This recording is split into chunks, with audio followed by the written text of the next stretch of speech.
Hey guys, welcome back to my YouTube channel. If you're new here, hi, my name is Ntwaniengomane. If you're a returning subscriber, welcome back. I hope you guys are well. I hope you guys are great. I want to apologize firstly for the lighting. I want to use natural lighting today because of what I want to do. I want to do my face, and so I don't want artificial lighting because I just feel like it gives me false representation of how my makeup looks. Although I'm not a pro at makeup, but yeah, so apologies for that if it looks a bit dim. It is quite cloudy outside, but I'm sitting facing direct light, so I hope that works. So I am doing a get ready with me.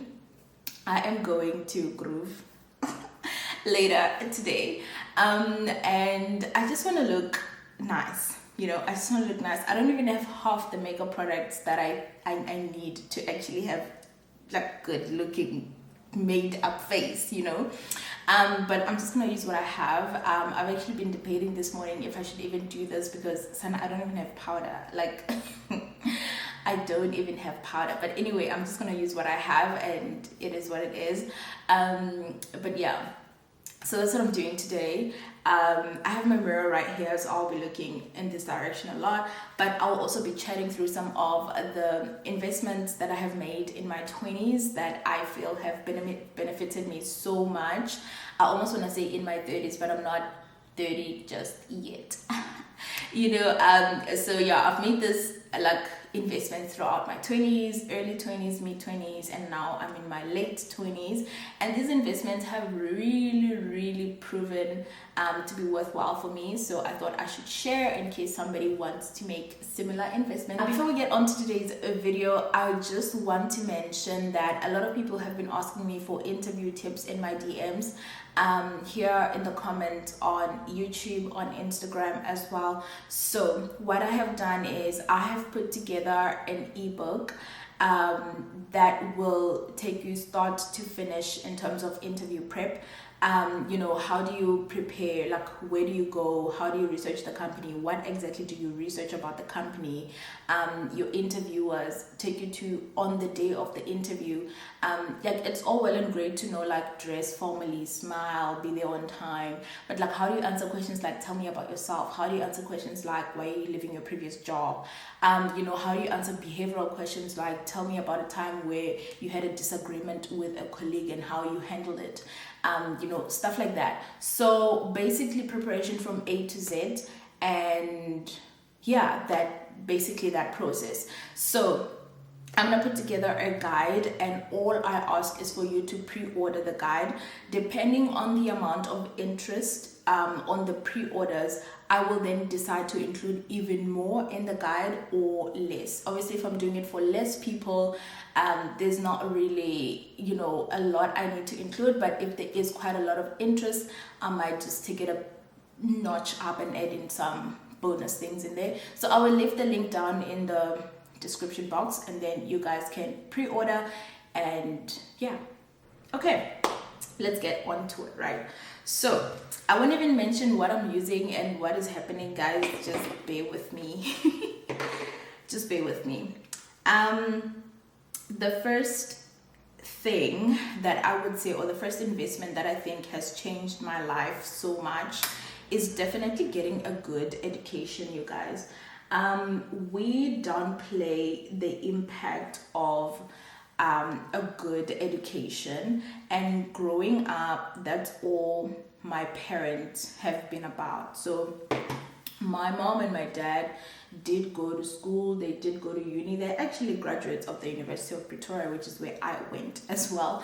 So education in my house and in my family was a total given. Like my parents started planning, back in the day when we still had, I don't know, I think we still have it now, but I think we now woke about it, and what it actually means. Like back in the day when our parents were taking out education policies, I remember when I was younger, my parents would talk so much about my education policy and how it's maturing when I'm getting to the age where I needed to go to uni.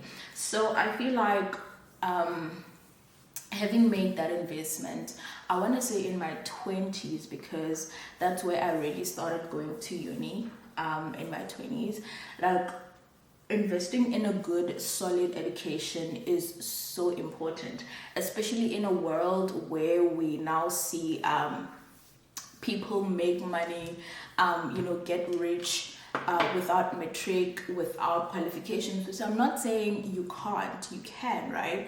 But a basic education, I think, is still paramount. Having studied like accounting, I think was probably the greatest move that I could have done for myself. And I'm not saying like other qualifications are bad, I'm just talking from my perspective.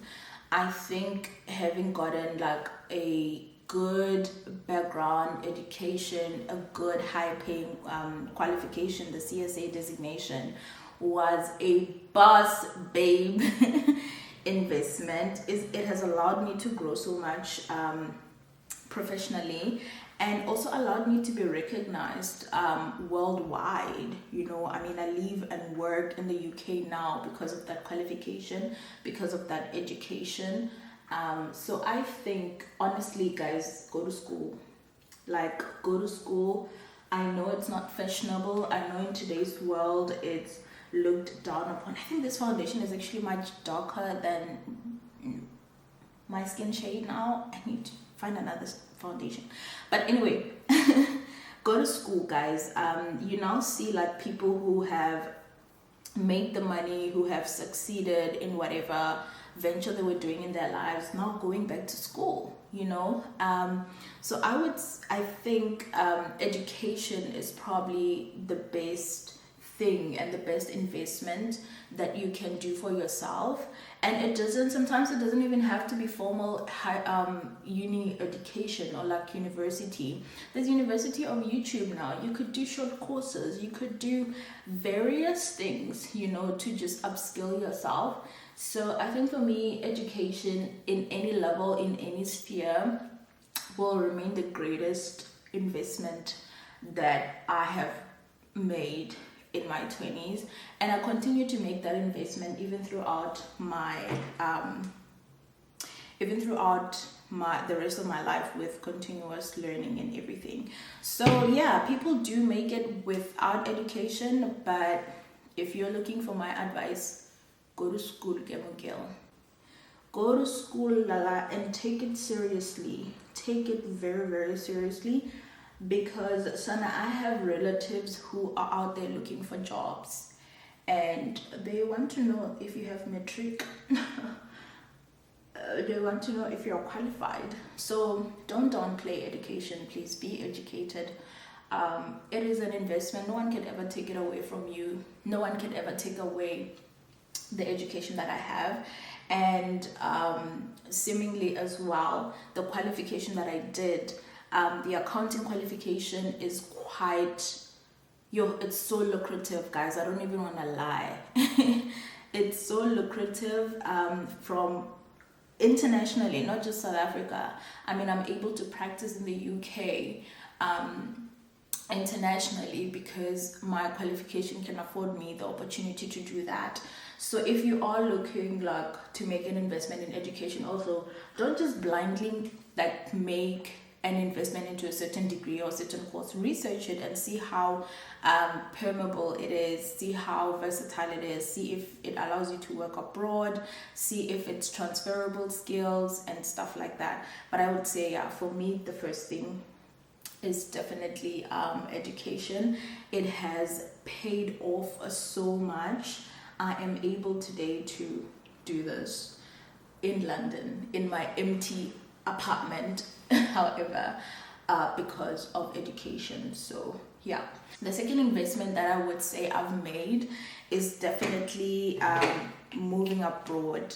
And guys, I don't even want to downplay the investment or what it takes to actually decide to pack up your life and move to a different country. Like, I know it probably seems like an exciting thing to do, like, oh my god, you're moving to London. But emotionally, the reality of it is it's not easy. Like when you see people at OR Tambo with their bags and the trolley, you know, the picture that we all have, it looks rosy, it looks like, wow, that is so nice, what a privilege. But honestly, the emotional toil that those people go through, having made that decision and knowing they're leaving all they know in South Africa to go and invest in a version of themselves they would never experience if they stayed in South Africa. Like that takes a lot. It's not just the exciting part. So for me, the investment of moving abroad was the best decision I think I could have made in my 20s, especially because I have nothing tying me down to South Africa. I have no job that needs me to be in the country. I do not have responsibilities, essentially, that needs me to be physically in South Africa. And so I just think in your 20s, it's probably the best time to make the move, to make the investment, especially if it's something you've been thinking about or you want to try out. I always say making the move abroad, a lot of us think it's a career investment move. My reality has not been that, although that's what I thought it would be when I left South Africa. My reality hasn't been that. It's really been more of a personal development move than it has been a career move. I just feel like my career has sort of taken a dip by me being here, but other areas of my life have certainly improved by me being here and have gained tremendously by me being here. So let me give you an example, right? When I was in South Africa completing my articles, I did not think for the life of me that I would, after articles, still be in audit. Like, that was not my plan. But here I am, I'm still in audit. And I realized, like, it probably would have been easier in South Africa to move out of audit and do something else. And it's not easy here. But at the same time, I wouldn't be able to travel if I was in South Africa. I wouldn't be able to live the lifestyle that I live here if I was in South Africa. I wouldn't know half the stuff, and I wouldn't have half the exposure that I have here if I was in South Africa. I keep telling a friend of mine that, you know what, we may feel like we are behind by being abroad in our careers, especially in our careers, but we also need to acknowledge that we are developing a different area of our lives. And that's just not our careers right now, So moving abroad has grown me so much, you guys. I don't even know if what I'm doing is what people do. But yeah, moving abroad has grown me so much, personally, not even professionally. It has also grown me professionally, but not in the way that I thought it would be. But personally, like, that was the greatest investment I could have made for myself. I am a first generation immigrant. I want to say none of my parents, no one in my family has ever lived outside of South Africa. So this was also like new in my family, and I'm so glad I did it because I have brothers who look up to me, literally. And so just being able to Sana, what do I do with the stuff under my brows? Because I do not have that brush thing. Anyway, let me do this off camera quickly. So I was still saying that I have brothers who look up to me, and just being able to set that example to say, you can achieve these things with the right education, with the right support, and you also can go and live abroad, for as long as you want. And so having those people, my brother specifically, look up to me for these types of things. It's not only just an investment for me to say I have the experience to live abroad and possibly maybe even a new citizenship or a new passport. It's also saying to them a representation, if I can do it, you can do it too. And to also just break down that generational thinking of, people who live abroad are rich, this is not something that we do, it's for them, it's for people who have money or people who have a certain social status.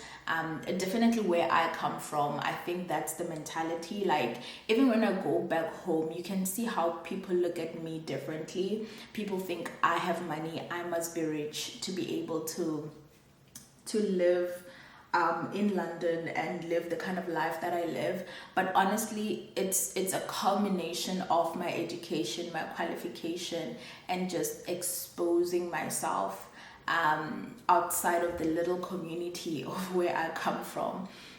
So yeah, that was another investment that I definitely made in my 20s, and I'm still living in that investment. And I don't know, I feel like a part of me want to take it a step further than just living abroad and actually invest in a second citizenship or a second passport.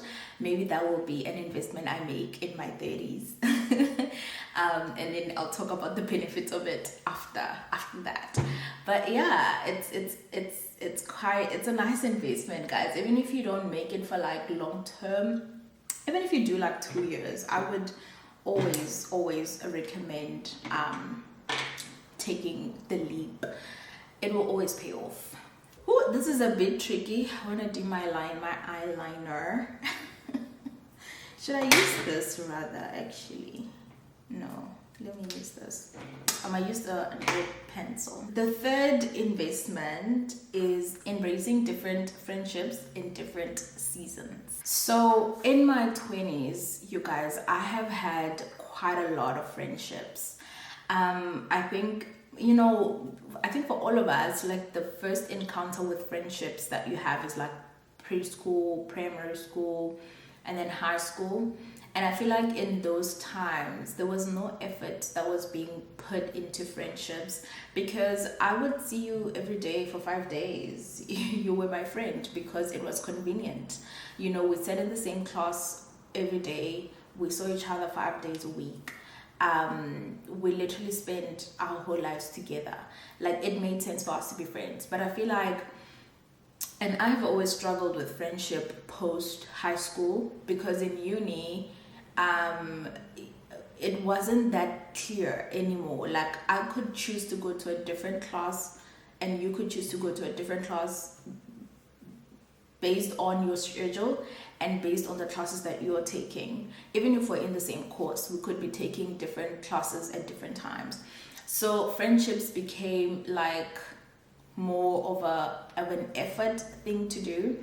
And I always struggled, like, even in uni, I remember trying to keep in touch with all my high school friends and people that I thought were my friends in high school. And it just wasn't reciprocated. Like, I found myself keeping contacts, like, hey, how you doing, checking up. And I just realized these people don't check up on me. Like, nobody checks up on me, so why am I checking up on them, right? So I think after that, I started like embracing different friendships in different seasons. In uni, I had friends who I feel like our paths crossed because we were at the same level or at the same point in life. We were all trying to get qualifications. We're at the same university. Even though we're doing different qualifications, we were all working towards a similar goal, and so that brought us together. And it was easier to maintain because we spoke the same language. We thought the same, and all of that stuff. So those friendships were there in uni. But then when I started articles as well, the friendships I had at uni, some of them fell out because we're now like at a different season and a different phase in our lives. And so I have learned in my 20s to invest in the friendships for that season, and to also just let go of a friendship, Sana, if it's not working out. I have had one of my best, are they still my best friend? Saying ex-best friend feels like a lot. Let's say one of my then best friends, from high school, we were together, okay? She was my girl. And we were friends for years, guys. For years, our families were even friends. Our parents are still friends till today. My mom still visits her mom. Her mom still visits my mom. I still talk to her mom, even though we're not friends anymore. Like, that's how close we were. And that friendship fell out. Like, we fell out a couple of years ago, and I don't know, like, I didn't even find myself fighting for that friendship, because I had accepted in my heart that was the season. Like, we were meant to be friends in that season, and that's okay for it to end. And now I have different friends in the season that I'm in. Friends who are in a similar walk, friends who have also moved abroad, friends who are facing the same challenges that I'm facing. And so, to spare me all the heartache of friendships and all the things that go into friendships, I have just learned to embrace the friends that I have in the season that I have now. And I live very consciously and very aware that if our seasons right now, my season, their season, were to change, we might not be as close as we are now. We might not be friends as we are, and that's okay, right? That's okay. What brought us together is maybe has changed, or it's not there anymore, or it's a different season. So to just spare yourself the heartache of trying to revive things that are now over in your life, just accept the friendships and put effort into the friendships that you have in that season. And if a friendship carries over to another season, then great, you're still on the same radar. But if it doesn't, then accept that that's what it was for that season. So I feel like I made that investment. I am failing at this because time is also moving. So I feel like I have made that investment in my 20s, just embracing the friendships that come along and letting go of the friendships that end, basically. The next investment that I would say I made in my 20s is living intentionally debt-free. And this is one I know a lot of us will struggle with, but I have intentionally decided in every stage in my 20s to live debt free, to not rack up debt, to not have debt, to buy anything that I buy with the money that I have. And if I don't have the money for it, I definitely cannot afford it. So that's what I did in my 20s. I think this mentality of living intentionally debt-free also comes from the way I was brought up. And I'm not even trying to say like I was brought up in like a debt-free home, because trust me, Sana, my parents are just like your parents. They had debt for days. I grew up in a household where my parents are pretty open people. Like, they will discuss their finances with us very openly. We know how much our parents make, both of them. Ooh, I just keep the camera. We know how much our parents make, both of them, and we know where their money goes. But I think in terms of debt, my first encounter with debt was through credit cards. My parents had credit cards, and they would always talk about how they would make their minimum payment, like how, they would always talk about how they need to pay a credit card at the end of the day. If you ask for something, they would say, oh, it's fine, I'll go withdraw from the credit card. So I grew up with a lot of debt talk in the house. I just want to say disclaimer, it's not like we were struggling or anything like that. There was just debt at home and we were aware of it. So when I started working, I intentionally made the decision that I was not going to get into debt. And I probably speak from a place of privilege, because my parents, when I started working, when I started articles, my parents had gifted me a car for my 21st birthday. So I did not need to buy a car, which I think is the first form of debt that a lot of us encounter as soon as you start working, or at least the first form of high interest rate debt, other than credit card, of course. So I intentionally made the decision that I was not going to get debt, because one, I had a car, right? So there was no need for me to get a car. And then things like credit cards, I didn't have a credit card when I started working. I actually only got a credit card when I moved into the UK. Actually, I got a credit card last year. That was my first ever credit card. Investec gives you like an overdraft when you join the Young Professionals bank account. If you don't have that account, I'll leave it in the description box. Please go click on the link and apply, if you meet the criteria. So when I joined Investec, I got the overdraft, but I never used the overdraft because I had made an intentional decision to live debt free. So whatever I bought, whatever I got when I was still in articles, when I was still living in South Africa, all was paid for by cash. And this, I want to say, financial knowledge was not even something my parents taught me, because my parents didn't have any sort of financial, they were not financially literate in any way, actually. So I had to learn this from the likes of Nicolette Mashile. She was a very great instrument when I was still in articles learning about money, and a lot of American YouTubers as well.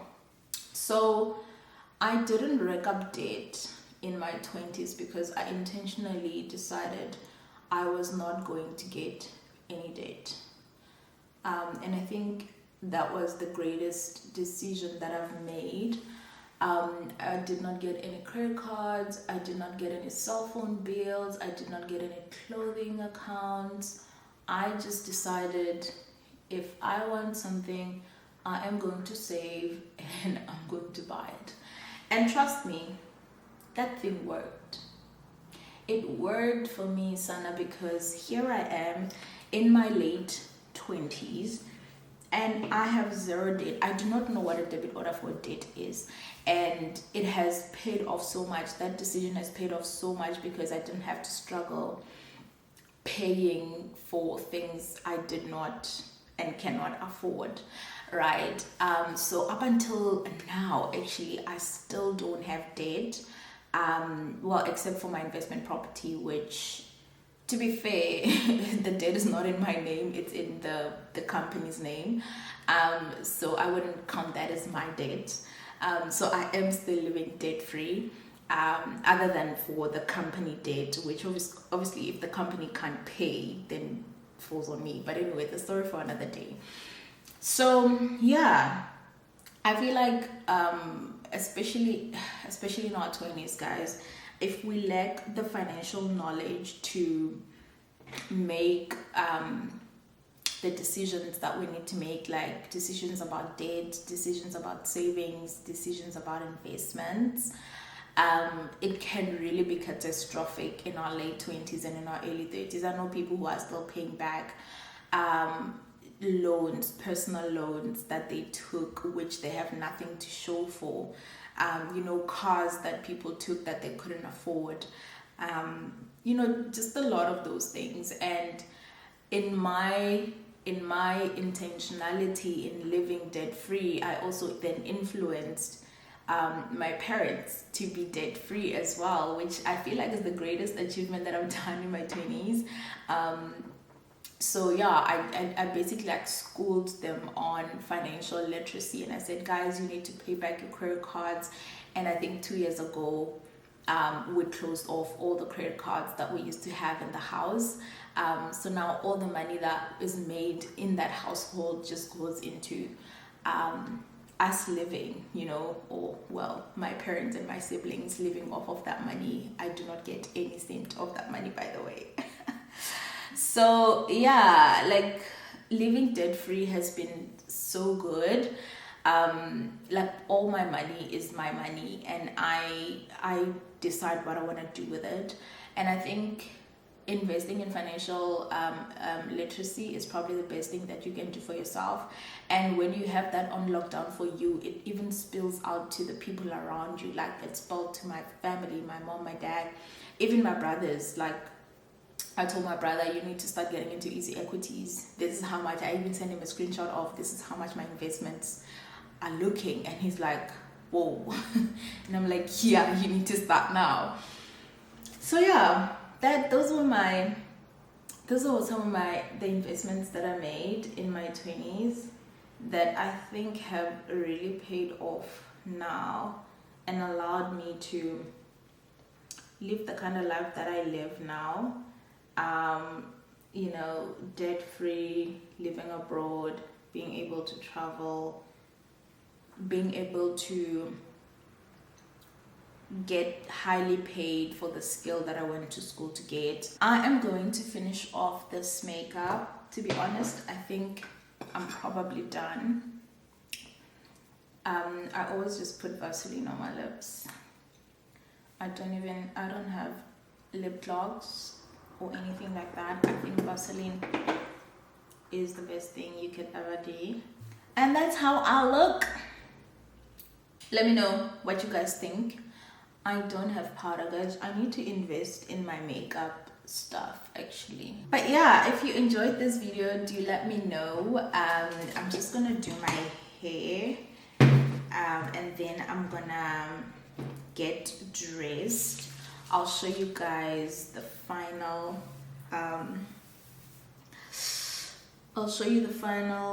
look when I am done. I am growing my hair.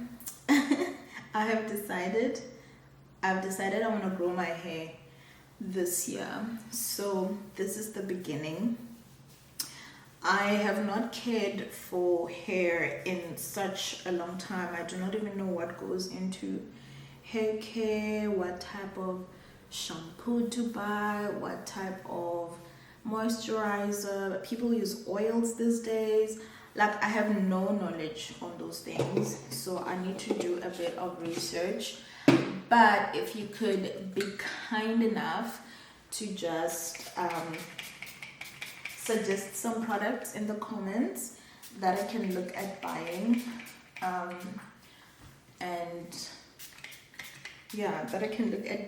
actually starting to do in this hair journey that I'm embarking on. The last time I cut my hair was to make it the same size everywhere, which I think I did.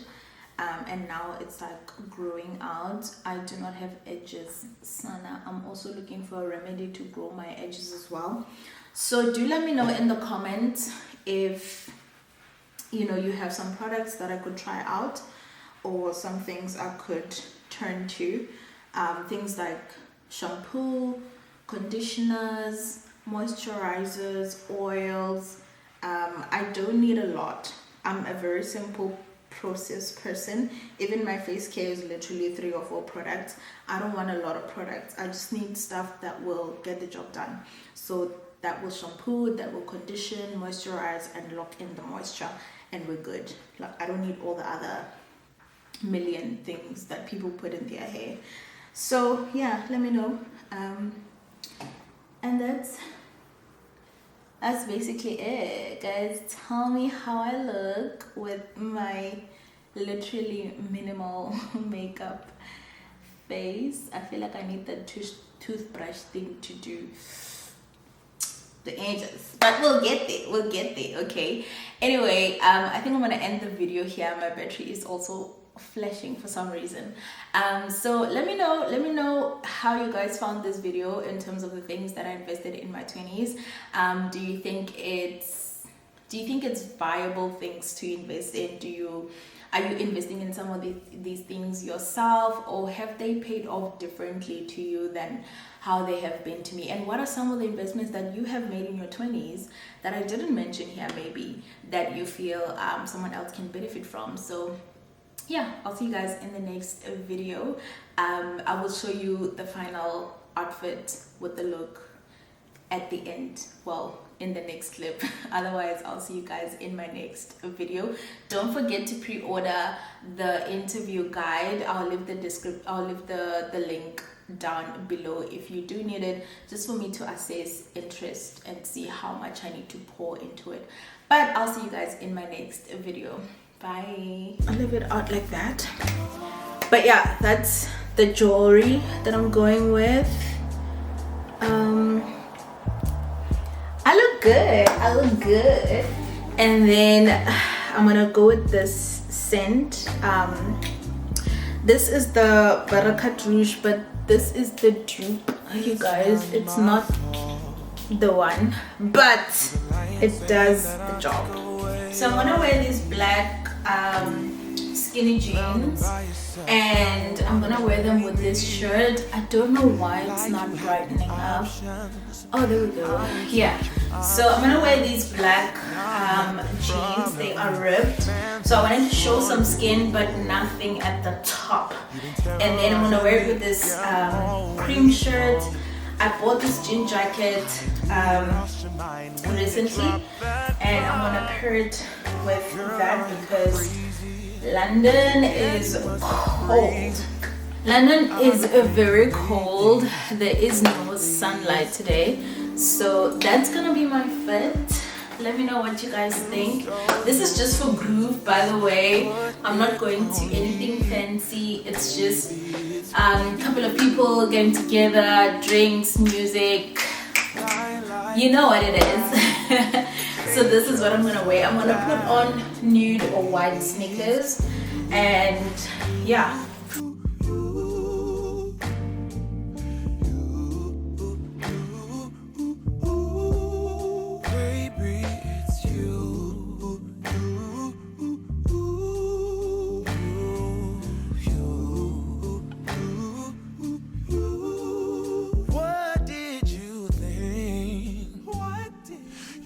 Whatever, and I would never hear. You've been flexing everywhere, girl, looking